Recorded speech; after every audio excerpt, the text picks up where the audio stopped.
Les Higashi sits on the board of directors of Pillars of Hope, an Antioch-based nonprofit organization committed to fighting human trafficking.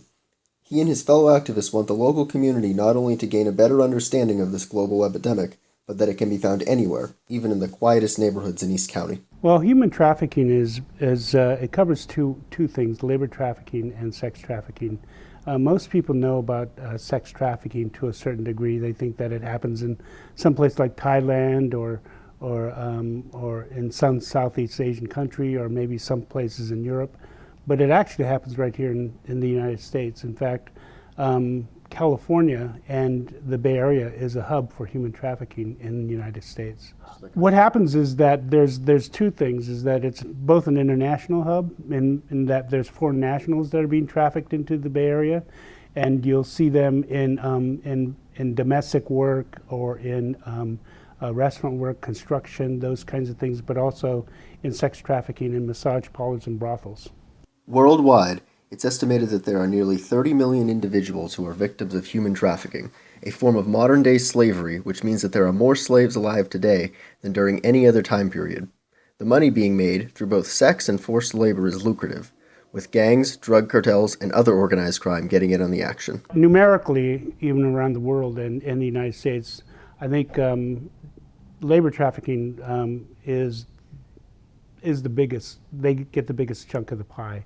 However, as far as dollars, sex trafficking brings in a lot of dollars because it's very lucrative right now, and also it's so lucrative that drug gangs and the cartel are getting involved in it because they can make a lot of money and more safely than dealing drugs. The illicit sex trade is what appears to dominate the market in Contra Costa County. According to the Zero Tolerance Coalition, a countywide group that includes Pillars of Hope, the District Attorney's Office, and local police agencies, there were 54 victims of human trafficking rescued in just the latter half of 2014. 51 of them were victims of sex trafficking or forced prostitution, and almost all of them were female. 89% were U.S. citizens. Overall, these numbers are set to grow as more knowledge of the crisis leads to tougher enforcement, and as the internet expands the reach of traffickers as they look for victims and customers. I think there's been an increase because of a couple factors. One is that the internet has made it easy for people to be trafficked online. So what happens is that no longer do they go to a place or do they go to a street or what they call a track where you can see visible acts of girls being trafficked on the street. What they do is they go into things like Backpage, which is backpage.com, which they then will market girls that are being trafficked, and also on online social media. So what happens is that every place that has access, every place that has everyone that has an access to a computer or a smartphone can access these girls. One of the main goals of Pillars of Hope is to raise awareness of who these girls and women are through public events. Most victims are runaways, and statistics indicate they are as young as 12 to 14 years old when they first enter the lifestyle. Because of the broken family ties, future solutions not only involve immediate families, but the broader community as well as state and local authorities.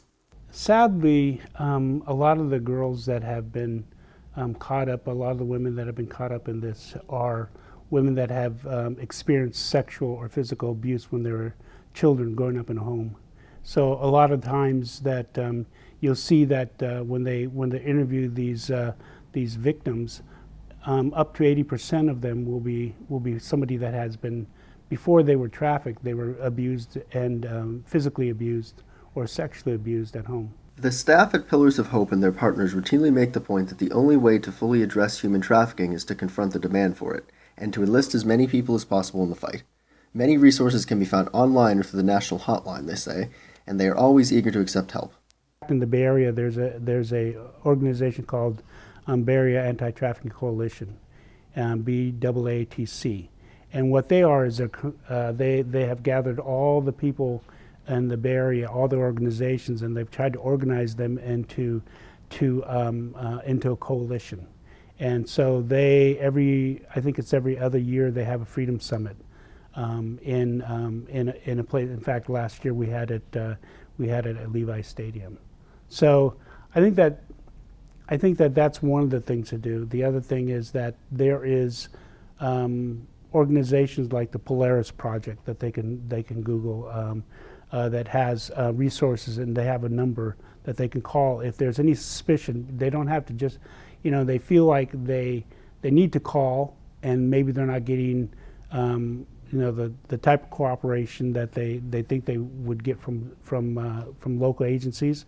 Then they can call this Polaris number and call it anonymously. Also, they can ask questions and get resources as well. Pillars of Hope recently reached a milestone in signing a lease on a safe house that will help to rehabilitate women who have been rescued from human trafficking.